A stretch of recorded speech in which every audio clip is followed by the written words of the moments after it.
জাতিসংঘের সাধারণ পরিষদের অধিবেশনে যোগ দিতে যুক্তরাষ্ট্রের নিউ ইয়র্কের উদ্দেশ্যে রওনা দিয়েছেন অন্তর্বর্তী সরকারের প্রধান উপদেষ্টা ডক্টর মোহাম্মদ ইউনূস।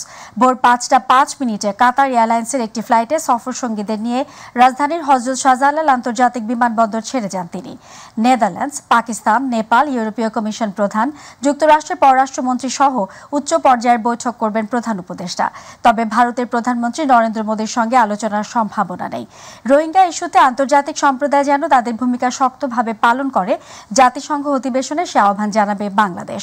প্রধান উপদেষ্টা সফর শেষ করে নিউ ইয়র্ক থেকে ঢাকায় রওনা হবেন আগামী শুক্রবার রাতে। অন্তর্বর্তী সরকারের দায়িত্ব গ্রহণের মাত্র ১.৫ মাসের মধ্যে প্রধান উপদেষ্টা ডক্টর মোহাম্মদ ইউনূস জাতিসংঘ অধিবেশনে যোগ দিচ্ছেন। এ সম্মেলনে বাংলাদেশকে নতুনভাবে তুলে ধরার বিশাল সুযোগ রয়েছে। সেই সাথে ডক্টর ইউনূসের কাছে প্রবাসীদেরও রয়েছে নানা দাবি। দর্শক, এ নিয়ে যুক্তরাষ্ট্র থেকে বিস্তারিত রিপোর্ট নিয়ে আছেন মল্লিকা খান। জাতিসংঘের সদস্যপদ প্রাপ্তির ৫০ বছর পূর্ণ হচ্ছে এবার। সুবর্ণ জয়ন্তীতে বাংলাদেশের প্রতিনিধিত্ব হঠাৎ করেই বদলে গেছে। সোমবার সকালে হযরত শাহজালাল আন্তর্জাতিক বিমানবন্দর থেকে নিউ ইয়র্কের উদ্দেশ্যে রওনা হন অন্তর্বর্তীকালীন সরকারের প্রধান উপদেষ্টা। ২৭ সেপ্টেম্বর সাধারণ অধিবেশনে ভাষণ দেওয়ার কথা রয়েছে ডক্টর ইউনূসের। ডক্টর ইউনূসের মতো ব্যক্তিত্ব বাংলাদেশের প্রতিনিধি দলের নেতৃত্ব দেওয়া এবং বাংলাদেশের হয়ে কথা বলাটা একটা ইতিবাচক ভূমিকা রাখবে বলে মনে করছে যুক্তরাষ্ট্রে বসবাসরত বাংলাদেশি ও বিশ্লেষকরা। বাংলাদেশের দুর্যোগ পরবর্তী যে সংকটপূর্ণ একটা পরিস্থিতি চলছে, সেখান থেকে উত্তরণের জন্য আমি মনে করি যে বহির্বিশ্বের কাছ থেকে একটা বড় রকমের সহায়তা বাংলাদেশ পেতে পারে। অর্থনৈতিক মুক্তি এবং বাংলাদেশি জাতি হিসেবে আমাদের আসলে যথেষ্ট আত্মপরিচয় আছে, আমাদের যথেষ্ট ত্যাগ তিতিক্ষা আছে, আমাদের যথেষ্ট চাওয়া পাওয়া আছে। সেই চাওয়া পাওয়াগুলি উনি পূরণ করবেন। আমেরিকার এই বন্ধুত্বটাকে কাজে লাগিয়ে আমাদের দেশের কিভাবে উন্নতি করবে, দেশের জন্য তারা উনি কি করতে পারবেন, ওইটা হচ্ছে আমাদের সবার প্রত্যাশা। প্রবাসীদের ভোটাধিকার, প্রতিনিধিত্ব সহ নানা দাবিও উত্থাপন করেছেন তারা। 2টা পাসপোর্ট আমরা ক্যারি করতে পারি না অফিসিয়ালি। সো আমাদের যদি ন্যাশনাল আইডি কার্ড থাকে কোনো আমেরিকান নাগরিকের, তাহলে যেন ওইটাই কিন্তু বাংলাদেশের পাসপোর্ট হিসেবে গণ্য করা হয় বা বাংলাদেশের পাসপোর্ট যেন চা না হয়। এই অন্তর্বর্তীকালীন সরকারকে আমরা বলবো যে প্রবাস থেকেও আমাদের প্রতিনিধিত্ব নিতে হবে। জাতিসংঘ অধিবেশনের ফাঁকে ডক্টর ইউনূসের সঙ্গে মার্কিন প্রেসিডেন্ট জো বাইডেন দ্বিপাক্ষিক বৈঠকে বসবেন বলেও জানা যায়। নোবেল বিজয়ী ডক্টর ইউনূস এর আগে বহুবার যুক্তরাষ্ট্রে আসলেও এবার আসবেন সরকার প্রধান হিসেবে। যুক্তরাষ্ট্রের সাথে ডক্টর ইউনূসের বন্ধুত্বপূর্ণ সম্পর্ক প্রবাসী বাংলাদেশিদের জন্য নতুন মাত্রা বয়ে আনবে বলে মনে করছেন সবাই। মল্লিকা খান, মাই টিভি, নিউ ইয়র্ক, যুক্তরাষ্ট্র। বৈষম্য বিরোধী ছাত্র আন্দোলনে গুরুতর আহতদের উন্নত চিকিৎসায় ঢাকায় এসেছে চীনের একটি জরুরি মেডিকেল টিম। সকালে জাতীয় চক্ষু বিজ্ঞান ইনস্টিটিউটে আহতদের চিকিৎসা কার্যক্রম পরিদর্শন করেন মেডিকেল টিমের সদস্যরা। পরে জাতীয় অর্থোপেডিক হাসপাতাল পরিদর্শন করেন তারা। কাল ঢাকা মেডিকেল কলেজ হাসপাতাল এবং জাতীয় বার্ন ও প্লাস্টিক সার্জারি ইনস্টিটিউট পরিদর্শন করবেন মেডিকেল টিমের সদস্যরা। সাইদুর রহমান আবির রয়েছেন বিস্তারিত রিপোর্ট নিয়ে। বৈষম্য বিরোধী ছাত্র আন্দোলনে গুরুতর আহতদের উন্নত চিকিৎসা দিতে ঢাকায় এসেছেন চীনের একটি জরুরি মেডিকেল টিম। 10 সদস্য বিশিষ্ট মেডিকেল টিম প্রথমেই পরিদর্শন করেন রাজধানীর আগারগাঁয়ে জাতীয় চক্ষু বিজ্ঞান ইনস্টিটিউট। আন্দোলনের চোখে গুরুতর আহত অবস্থায় এই হাসপাতালে চিকিৎসা নিচ্ছেন ছাত্র এবং বিভিন্ন পেশার 42 জন। প্রথম পর্যায়ে 20 জনকে দেখেন চীনের এই মেডিকেল টিম। পরে গণমাধ্যমের সাথে কথা বলেন মেডিকেল টিমের মুখপাত্র, জানান চিকিৎসা সহযোগিতার বিষয়ে তাদের পদক্ষেপের কথা। China government at the first time immediately send a medical team to Bangladesh, and this team is the first one. The doctor want to see the injured people, see the situation, see how they injured, and the increment, what increment in Bangladesh hospital, and they will know the situation.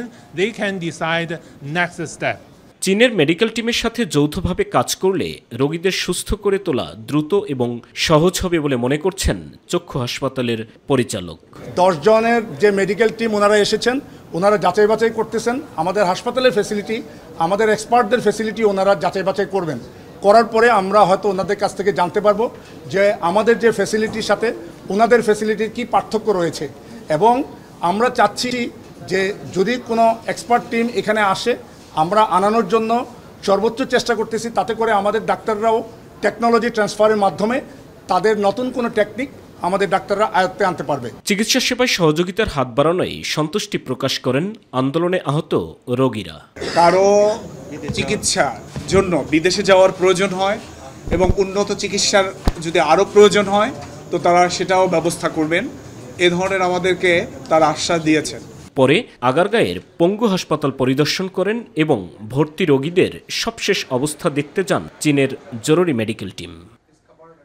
Saidur Rahman Abir, my TV, Dhaka. কিশোরগঞ্জের আওয়ামী লীগ সরকারের বিরুদ্ধে আন্দোলন সংগ্রামে নিহত ও আহতদের পরিবারের সদস্যদের সহায়তা প্রদানের লক্ষ্যে গণসমাবেশের আয়োজন করেছে জেলা বিএনপি। বিকেলে পুরাতন স্টেডিয়ামে আয়োজিত গণসমাবেশে লন্ডন থেকে ভার্চুয়ালি যুক্ত হয়ে দলীয় নেতাকর্মীদের উদ্দেশ্যে প্রধান অতিথির বক্তব্য রাখবেন বিএনপির ভারপ্রাপ্ত চেয়ারম্যান তারেক রহমান। কিশোরগঞ্জ জেলা বিএনপির সভাপতি ও ময়মনসিংহ বিভাগীয় সাংগঠনিক সম্পাদক শরীফুল আলমের সভাপতিত্বে গণসমাবেশে কিশোরগঞ্জ জেলা ও উপজেলা বিএনপির সিনিয়র নেতারা বক্তব্য রাখবেন। আওয়ামী লীগ সরকারের আমলে গুমের অভিযোগ এনে প্রথমবার আন্তর্জাতিক অপরাধ ট্রাইব্যুনালে শেখ হাসিনা সহ 25 জনের বিরুদ্ধে অভিযোগ দাখিল করা হয়েছে। এছাড়া এপিসি থেকে ফেলে দেওয়ার পর নিহত ইয়ামিনের মৃত্যুর ঘটনায় শেখ হাসিনার বিরুদ্ধে ট্রাইব্যুনালে আরেকটি অভিযোগ দায়ের করা হয়েছে। দুপুরে সাংবাদিকদের এসব তথ্য জানান চিফ প্রসিকিউটর তাজুল ইসলাম। মৃতপ্রায় একটা ছেলে, তাকে পায়ে গুলি করার জন্য বলা হয়, তখন ওরা পায়ে গুলি না করে এক পর্যায়ে যখন তাকে টিয়ার সেল, এর মধ্যে তারা বলে যে চাইনিজ রাইফেল দিয়ে তাকে গুলি করো, মানে মৃত্যু নিশ্চিত করার জন্য 4-5 বার গুলি করার পরেও তাকে চাইনিজ রাইফেল দিয়ে গুলি করার জন্য পুলিশকে নির্দেশ দিতে, এগুলো ভিডিওতে শোনা যাচ্ছিল, সবকিছু প্রমাণ এখানে আছে।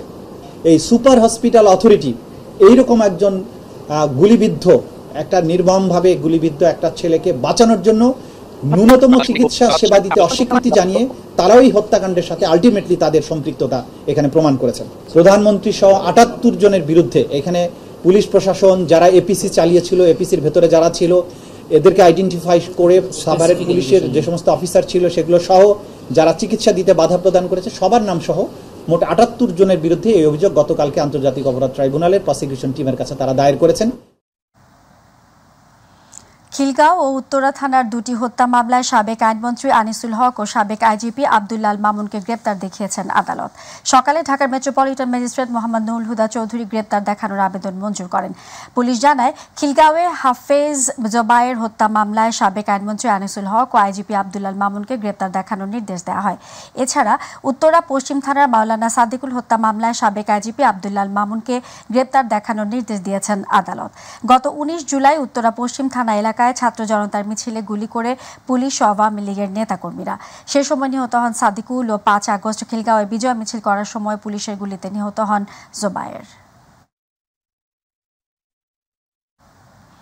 কর ফাঁকি দেয়া কাউকেই ছাড় দেয়া হবে না বলে হুঁশিয়ারি দিয়েছেন জাতীয় রাজস্ব বোর্ডের চেয়ারম্যান আব্দুর রহমান খান। রাজধানীর আগারগাঁওয়ের রাজস্ব ভবনে অনলাইনে আয়কর রিটার্ন জমাদানকে সহজ করতে ই রিটার্ন সার্ভিস সেন্টার চালুর পর সাংবাদিকদের সঙ্গে আলাপকালে তিনি এ কথা বলেন। আব্দুর রহমান বলেন, ব্যক্তি কিংবা প্রাতিষ্ঠানিক পর্যায়ে কর ফাঁকি দেওয়ার প্রবণতা রয়েছে, তবে এখন থেকে কর ফাঁকি দিয়ে কেউই রেহাই পাবে না। যারা কর ফাঁকি দিয়েছে তাদের এই কর ফাঁকিটা আমরা ট্রেস করব, আইনানুগ কার্যক্রম গ্রহণ করব এবং গভর্নমেন্ট এক্সচেকারে এই রেভিনিউটা আমরা নিয়ে আসবো। পুলিশ বিভাগে সৃষ্ট সংকট শিগগিরই কাটিয়ে উঠা যাবে বলে জানিয়েছেন ডিএমপি মিডিয়া বিভাগের ডিসি মোহাম্মদ তালেবুর রহমান। পুলিশের বিভিন্ন অপারেশনাল সাফল্য নিয়ে এক ব্রিফিংয়ে তিনি একথা বলেন। তালেবুর রহমান বলেন, ছাত্র জনতার আন্দোলন ঘিরে আংশিক বা পরিপূর্ণভাবে 22টি থানা পুড়ে গেছে। অল্প সময়ের মধ্যে সংকট কাটিয়ে ওঠা যাবে। তিনি বলেন, অস্ত্র উদ্ধারে অভিযান চলমান রয়েছে। এ সময় অনুপস্থিত পুলিশদের বিরুদ্ধে বিভাগীয় ব্যবস্থা নেওয়া হবে বলেও জানান ডিএমপির মিডিয়া বিভাগের এই ডিসি। আমাদের পুলিশি অভিযান চলছে, তার ধারাবাহিকতায় আমাদের যে গোয়েন্দা তথ্য এবং অন্যান্য তথ্যের ভিত্তিতে আমাদের ঢাকা মেট্রোপলিটন পুলিশের গুলশান থানা গতকাল একটা পিস্তল সহ 29 রাউন্ড গুলি এবং 38 রাউন্ড শটগানের কার্তুজ উদ্ধার করেছে। এটা উদ্ধার হয়েছে গতকাল আপনার দুপুরে গুলশানের মানারাত ইউনিভার্সিটি সংলগ্ন চেকপোস্ট 10 এর পাশে। রাজধানীর নটরডেম কলেজের অফিস সহকারী লিফিকা গোমেজের হত্যা মামলায় 2 আসামিকে গ্রেপ্তার করেছে পিবিআই। গত 22 সেপ্টেম্বর সূত্রাপুর এলাকা থেকে তাদের গ্রেপ্তার হয়। ধানমন্ডি পিবিআই হেডকোয়ার্টারে সংবাদ সম্মেলন সংস্থাটি জানায়, চুরিতে বাধা দেয়া লিফিকাকে হত্যা করে আসামিরা। তিনি জানান, 2016 সাল থেকে নটরডেম কলেজে কর্মরত ছিলেন তিনি। গত 10 সেপ্টেম্বর অফিস শেষ করে বাসায় গিয়ে আর কাজে যোগ দেয়নি। বিষয়টি জানতে সূত্রাপুরে তারা ভাড়া বাসায় গিয়ে কলেজের সহকর্মীরা তার মরদেহ রক্তাক্ত অবস্থায় বাসা থেকে উদ্ধার করে। এ ঘটনায় সূত্রাপুর থানায় হত্যা মামলা হলে তদন্ত নামে পিবিআই। চুরি যাওয়া মোবাইল উদ্ধার করে জানতে পারে প্রতিবেশী জুয়েল রানা ও তার সহযোগী নজরুল ইসলাম লিফিকাকে হত্যা করে। লিপিকা গোমেজকে তার বসতবাড়ির বাসায় নিহত অবস্থায় পাওয়া যায়। লিপিকার এক কাজিন আছে, কাজিনের নাম হইল প্রিন্স গোমেজ। এই প্রিন্স গোমেজকে আমরা তাকে তার সন্ধান পাই এবং প্রিন্স গোমেজ বাদী হয়ে সূত্রাপুর থানায় একটি হত্যা মামলা রুজু করেন। 3 মাসের বকেয়া বেতনের দাবিতে ঢাকা ময়মনসিংহ মহাসড়ক অবরোধ করেছেন সিজেন্স ড্রেসেস লিমিটেড গার্মেন্টসের শ্রমিকরা। সকাল 9টায় গাজীপুরের টঙ্গী পশ্চিম থানার আওতাধীন এরশাদ নগরে মহাসড়ক অবরোধ করেন তারা। এর ফলে বন্ধ হয়ে যায় সড়কের উভয় পাশের যান চলাচল। এতে চরম ভোগান্তিতে পড়েন অফিসগামী মানুষজন। গাড়ি না পেয়ে হেঁটে গন্তব্যস্থলের দিকে যাচ্ছেন অনেকে। গার্মেন্টস শ্রমিকরা বলছেন, 3 মাস ধরে গার্মেন্টসের মালিক পক্ষ বেতন দিচ্ছে না। বাকি রয়েছে চলতি বছর ফেব্রুয়ারি ও মার্চ মাসের ওভারটাইমের টাকা, 3 বছরের ছুটির টাকাও। বারবার আশ্বাস দিয়েও তারা শ্রমিকদের সঙ্গে প্রতারণা করেছেন। বেতন না পেয়ে মানবেতর জীবনযাপন করতে হচ্ছে তাদের। সরকারি নিষেধাজ্ঞার পরও থামছে না খুলনা উপকূলীয় অঞ্চলের নদীগুলো থেকে অবৈধভাবে বালু উত্তোলন। প্রশাসনের নাকের ডগায় নিয়মিত এমন কর্মকাণ্ড চালাচ্ছে এক শ্রেণীর প্রভাবশালী মহল। ফলে হুমকির মুখে পড়েছে ফসলি জমি সহ ঘরবাড়ি। পরিবেশবাদীরা বলছেন, অবৈধ বালু উত্তোলন দণ্ডনীয় অপরাধ। খুলনা প্রতিনিধি শিশির রঞ্জন মল্লিকের রিপোর্ট, জানাচ্ছেন আবু সাইদ অপু। ঘূর্ণিঝড় আইলায় বিধ্বস্ত এলাকা খুলনার দাকব, পাইকগাছা ও বটিয়াঘাটা উপজেলার বিভিন্ন নদ নদীগুলো এখন প্রভাবশালী ব্যক্তিদের দখলে। প্রভাবশালী এসব ব্যক্তিরা ভাঙন কবলিত এলাকায় ড্রেজার মেশিনের মাধ্যমে অবৈধভাবে কোটি কোটি টাকার বালু উত্তোলন করছে। প্রতি বছর কোনো না কোনো ঘূর্ণিঝড়ে কেড়ে নেয় তাদের ঘরবাড়ি, ফসলসহ সবকিছু। শেষ পর্যন্ত এসব মানুষের ঠাঁই হয়েছে রাস্তার উপর ঝুপড়ি ঘরে। অবৈধ বালু উত্তোলন করায় নতুন করে এখন নদী ভাঙনের আতঙ্কে দুর্গম এলাকার প্রায় 1.5 লাখ মানুষ। বালু উত্তোলনের কারণে দেখা গেল স্রোতের তীব্রতা বেড়ে যাওয়ার কারণে দেখা গেল যে আরও বেশি বাঁধের ক্ষতিগ্রস্ত হতে পারে। চেয়ারম্যান মেম্বারও নিষেধ করেছে, তারপরে ইনকের এই পাশে যারা আছে ইনারাও নিষেধ করেছে, তারপরে ওইরা এখান থেকে বালি কাটে। যদি ভাঙনের কাছাকাছি যদি বালি উঠায় তার জন্য তো ক্ষতিগ্রস্ত হবে ভিতরের লোকজন। নদী থেকে বালু উত্তোলনের নির্দিষ্ট সময় রয়েছে, এর বাইরে তুললে তা অবৈধ বলে জানিয়েছেন পরিবেশবিদ। বালু উত্তোলন করে সেটি সংরক্ষণ যে প্রক্রিয়া, সেই প্রক্রিয়ার মধ্যেও পরিবেশের বিষয়টা বিবেচনায় নেওয়া হয় না, মানুষের জীবন জীবিকার বিষয়টা, স্বাস্থ্য ঝুঁকির বিষয়টা বিবেচনায় নেওয়া হয় না। জেলা প্রশাসকের মাধ্যমে অবৈধ বালু উত্তোলনকারীদের বিরুদ্ধে আইনগত ব্যবস্থা নেওয়া হবে বলে জানিয়েছেন পানি উন্নয়ন বোর্ড। যেসব নদীতে অবৈধভাবে বালু উত্তোলন হচ্ছে, আমরা এগুলো জেলা প্রশাসনের সহায়তায় এইসব অবৈধ বালু উত্তোলনের বিরুদ্ধে যথাযথ পদক্ষেপের গ্রহণ করার ব্যবস্থা গ্রহণ করব। দ্রুত আইনগত ব্যবস্থা নেওয়া হবে বলে জানিয়েছেন জেলা প্রশাসকও। জেলা প্রশাসন সহ এর সাথে সংশ্লিষ্ট যারা আছে অবশ্যই ব্যবস্থা নেবে, আমরা জানতে পারলে তাৎক্ষণিক ব্যবস্থা নেব। 2010-এর ধারা 5-এর এক উপধারা অনুযায়ী ভাঙন কবলিত এলাকা থেকে 1 কিলোমিটারের মধ্যে বালু উত্তোলন করা যাবে না। এই আইন অমান্য করলে 2 বছরের কারাদণ্ড ও সর্বোচ্চ 10 লাখ টাকা জরিমানা বা উভয় দণ্ডে দণ্ডিত হবে। আবু সাইদ অপু, মাই টিভি।